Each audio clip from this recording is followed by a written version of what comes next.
Hello and welcome, Chef Pennington here. Today we're doing an Instant Pot Texas style. This is my first official video for doing Instant Pots, which we're going to be doing a bunch of them, all different kinds. But being from Texas, I thought, hey, let's go with brisket. That seems like a pretty tough one to cook. And honestly, the first couple of tries didn't work out that great. So I've pieced together everything I've done here, and I came out with a really good plan. So let's start by searing the meat. Just put a little oil on the bottom, something neutral like vegetable oil. Canola oil would work. I wouldn't use extra virgin olive oil or even olive oil. It's just a little strong of a flavor. And extra virgin olive oil, that wouldn't be the right application for it. So get them seared on all sides. Take your time. With brisket, there's often a side that has a fat cap. You could cut that off or leave it on. I left it on. Fat's flavor.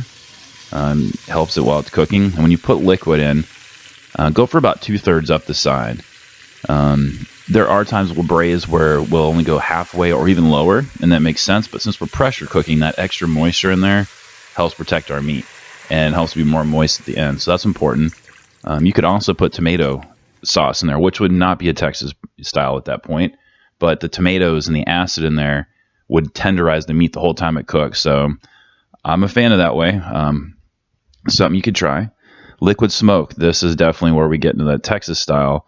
We can't smoke this on the barbecue pit, so the liquid smoke, 1 capful, does add a little bit of smokiness, which is really nice. I'm going to add a half a stick of butter in there. It's just going to help keep it moist while it's cooking, which is great, and butter is flavor, and we're Butter-n-Thyme, so we love butter. So we're going to get the lid on, and make sure that you're set to sealing. And this is something, that part's easy. There's a couple different ways to release the pressure. We're going to be doing what's called a natural release, which we're going to get to in a moment. So we're going to go for an hour and a half here. We're setting it on high pressure and normal pressure. So it's high pressure cooking method, but there's 3 different settings. There's low, there's normal, and then there's high. So, or I think they call it more. So we're just doing the normal, which is great, and it worked out. So the tomato sauce there, the natural release is where when it's done cooking and the hour and a half is, it's over with, you're going to see this. It's going to start counting. That's a timer. Those are minutes that are clicking by.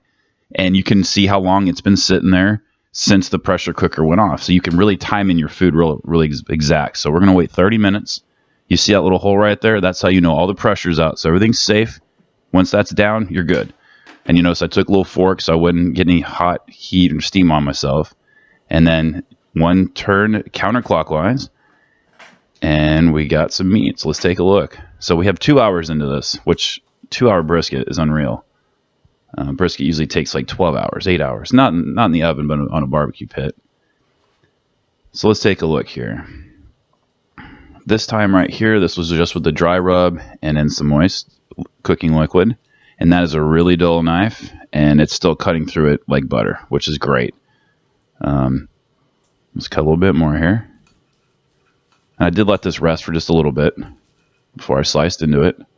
But that is good stuff, guys. It is moist and it pulls apart, and that's about all you could ever ask for from a brisket that's been, cooked in a pressure cooker, which is awesome.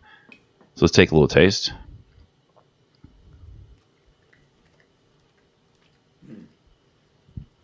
Stuff tastes like what it's supposed to taste. It's pretty amazing, guys. That's how it's supposed to be.